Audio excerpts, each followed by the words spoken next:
नमस्कार दोस्तों, Gyanmati teaching channel पर फिर आपका स्वागत है। और आज हम पढ़ाने वाले हैं आपको एक नया टॉपिक जिसका नाम है छंद, जिसमें अक्सर लोग घूम जाते हैं छंद क्या होता है। तो चलिए हम स्टार्ट करते हैं। तो देखेंगे, पहले हमने दिया है छंद की परिभाषा, यानी छंद किसे कहते हैं। तो देख लेंगे आप, जिस काव्य रचना में वर्णों की संख्या, वर्ण का मतलब आपका होता है अक्षर,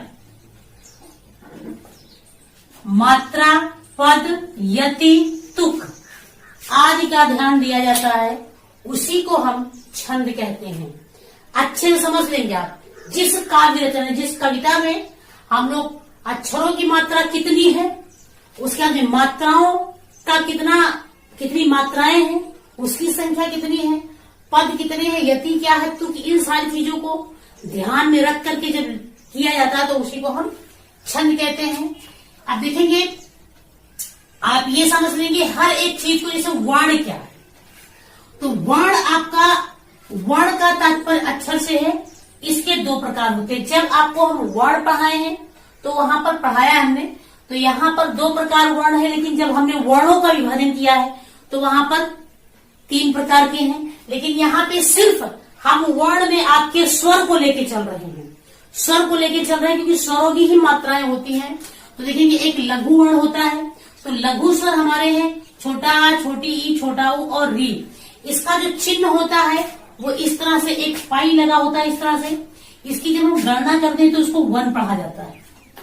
उसके बाद में आपका गुरु वर्ण होता है। गुरु का मतलब बड़ा होता है, तो उसमें बड़ा आ, बड़ी ई, बड़ा ऊ, ए, आए, ओ, आओ, यानी इन सारी चीजों की जो मात्राएं आपको मिलेंगी छंद में, उसको इस तरह के चिन्ह से, इसका चिन्ह है जिसको हम डबल पढ़ते हैं, 2 पढ़ते हैं। इस तरह के चिन्ह संस्कृत में भी होते हैं, इसको हम अवग्रह कहते हैं। लेकिन यहाँ पर जो ये चिन्ह होगा इसको हम 2 पढ़ेंगे, जो यस टाइप में बना होता है। उसके बाद में इसके नियम कुछ होते हैं। नियम क्या क्या है ये पढ़ लेंगे, कि जिस ध्वनि में स्वर नहीं होता है उसे वर्ण नहीं माना जाता है। स्वर देखेंगे, जो भी अक्षर होता है, वो जो व्यंजन आपका होता है वो स्वर की सहायता से बोला जाता है। तो देखेंगे, जो हमारा जैसे आधा अक्षर होता है ना, जैसे आधा सा हमने लिख दिया, या सा के नीचे हलंत हो गया, इसका मतलब इसमें स्वर नहीं है, ये केवल व्यंजन है, तो इसको पूरा अक्षर नहीं माना जाएगा, यानी इसको पूरी मात्रा में नहीं रखा जाएगा। अगला है, संयुक्त अक्षर के पहले वर्ण को गुरु मान लिया जाता है। संयुक्त अक्षर जब आप पढ़े होंगे, हमने अक्षर में पढ़ाया, वो संयुक्त अक्षर होता है। जैसे आपका ये छा हो गया, त्रा हो गया, ज्ञा हो गया, ये सारे आपके संयुक्त अक्षर में जाएंगे। अगला आपका आता है चंद्र बिंदु और अनुसार को, लघु और विसर्ग को गुरु माना जाता है। जब कहीं आपको चंद्र बिंदु लग जाए या अनुसार लग जाए, जैसे चंद्र बिंदु आपको समझ लीजिए, जैसे चांद लिखा है, तो चंद्र बिंदु हो गया। इसकी जब मात्रा निकालेंगे तो इसकी कोई मात्रा नहीं होता है, यानी ये आपका लघु रहेगा। और आपका जैसे चंदा, ये अनुसार है, ये भी आपका लघु रहेगा। लेकिन अगर आपका आहा की बिंदी लग जाती है, विसर्ग लगता है, तो इसको हम लोग गुरु मान लेते हैं।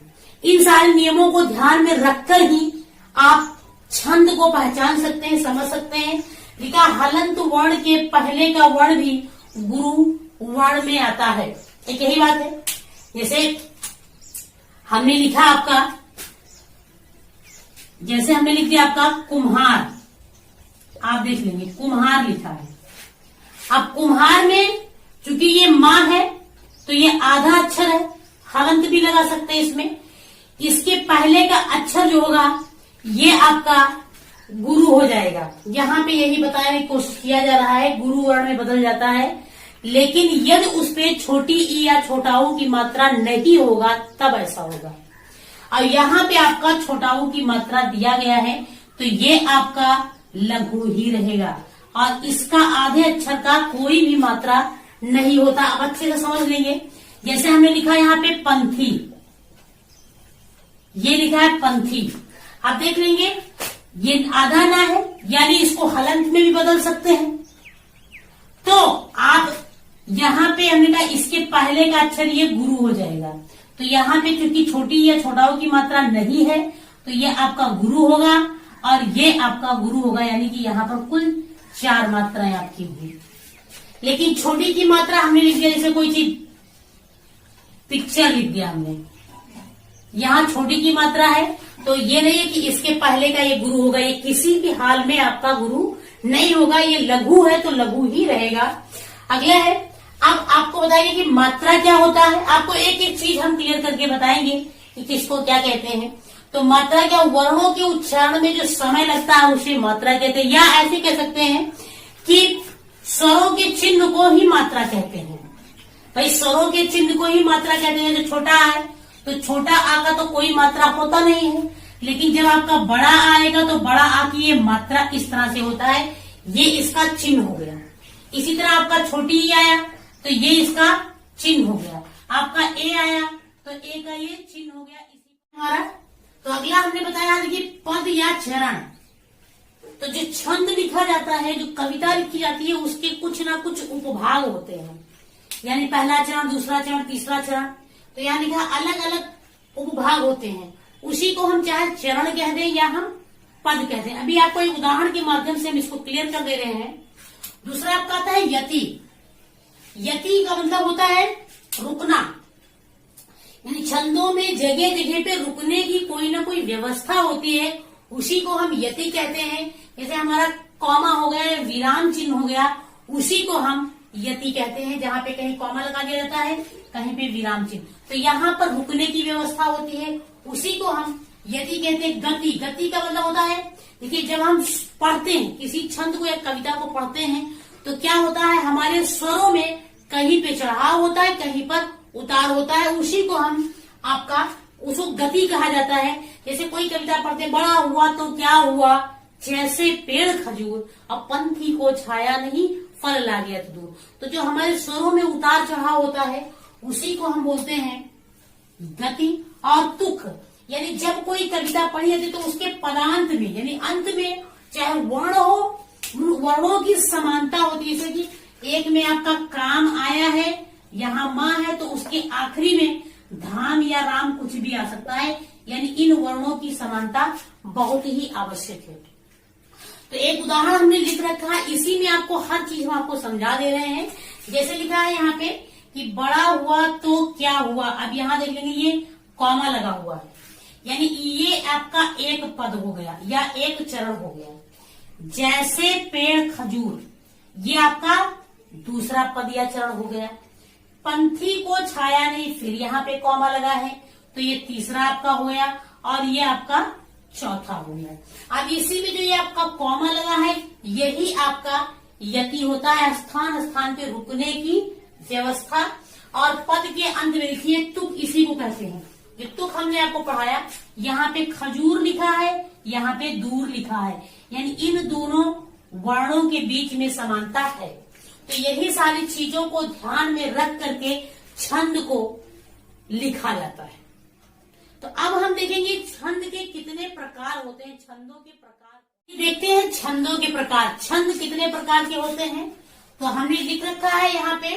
पहला आपका वर्णिक छंद, मात्रिक छंद और मुक्तक छंद, यानी छंदों के ये तीन प्रकार हैं। तो पहले समझ लेंगे वर्णिक छंद क्या होता है। देखिए वर्ण का मतलब हमने बता दिया आपको अक्षर, यानी जिस छंद रचना में जो वर्णों यानी अक्षरों की संख्या निश्चित होती है, यानी कि इसमें इतने ही अक्षर होते हैं, लघु गुरु सारे मिला करके वो निश्चित होते हैं। इनमें जो है क्या है, अक्षरों की जो मात्राएं होती हैं वो निश्चित होती है कि इतना ही अक्षर इसमें होना चाहिए, उसी को आपको वर्णिक छंद कहते हैं। वर्णिक छंद में देखेंगे इंद्र वज्रा, वसंत तिलका, ये दोनों आपके वर्णिक छंद के उदाहरण है, वर्णिक छंद में आएंगे।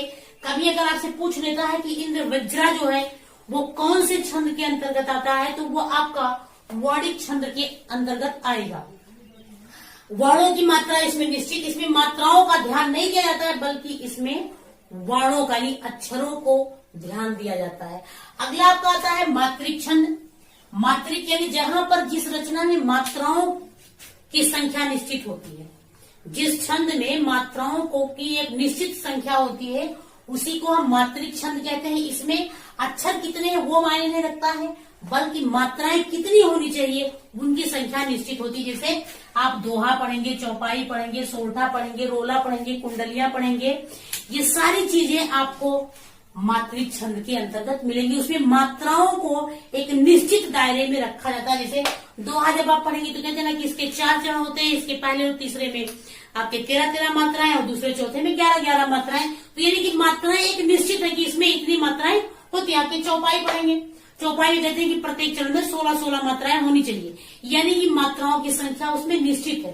तो इसमें मात्रिक छंद में क्या होता है, कुछ सम होते हैं, कुछ विषम होते हैं मात्राएं। तो जैसे सम होते हैं, सम का मतलब बराबर, यानी जितने भी चरण होंगे उसमें बराबर मात्राएं होंगी। जैसे आपका चौपाई, चौपाई के सभी चरण में आपके 16 ही मात्राएं होंगी। और बाकी में जैसे कोई सम नहीं होता है, किसी में कम किसी में ज्यादा, तो वो आपके विषम में आता है, विषम मात्रिक छंद में आता है।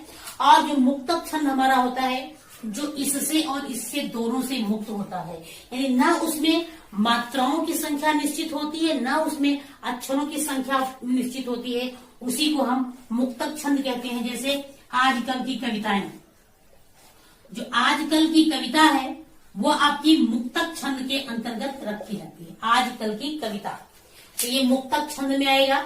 उम्मीद करते ये आपको समझ में आएगा। अब हम आपको एक एक करके, आपको वर्णिक छंद नहीं मात्रिक छंद ही अक्सर एग्जाम में पूछे जाते हैं, परीक्षाओं में मात्रिक छंद ही पूछे जाते हैं। तो हम आपको मात्रिक छंद ही पढ़ाने वाले हैं। इसमें अपने इस चैनल पर मात्रिक छंद ही पढ़ाने वाले हैं। बाद में देखते हैं हम आपको वर्णिक छंद पढ़ाते हैं नहीं पढ़ाते हैं। तो अगर मेरा ये वीडियो आपको समझ में आया हो तो हमारे चैनल को आप लाइक करिए, कमेंट्स करिए, सब्सक्राइब करिए और अधिक से अधिक लोगों के पास शेयर करिए। धन्यवाद।